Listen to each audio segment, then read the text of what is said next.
I could have 1 million people tell me amazing things, but I could have one guy tell me something with just like keyboard courage with some anonymous name that I happened to read on accident, and my day is ruined. And it doesn't matter how enlightened or prayerful I am, there's a part that hasn't healed from being that kid that, of course, I will eventually hopefully get to a better place, but none of us have been trained to really know what to do with social media this way.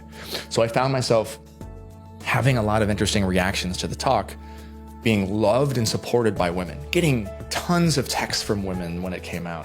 Very famous women, women that I hadn't seen in 10 years, 20 years, a few men, being promoted on all these female-facing magazines and websites and things. And then the male reaction was really negative. And I was confused because it ended up perpetuating the same issue, which was this feeling like I am not good enough for my own gender, which happened as a boy. And now here I am talking to men as a man. So at the end of the day, I'm an athlete, I'm a dude, I work out, I love some of the aspects of masculinity. I'm a sports fan, I'm like, all of it.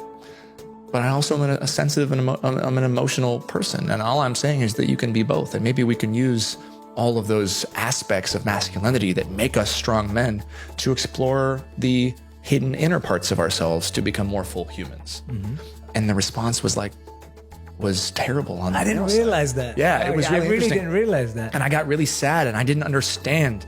And I realized that without knowing it, I had used certain words that sensational media has weaponized for a political agenda, like toxic, right? I'm not saying toxic masculinity doesn't exist, but that word now, if I say it, a large part of the population will not listen to what I have to say, even though I'm not using it in a politicized word. I'm saying the aspects of masculinity that encourage policing and bullying, that encourage us to change our personalities, maybe to treat women poorly, those things are toxic.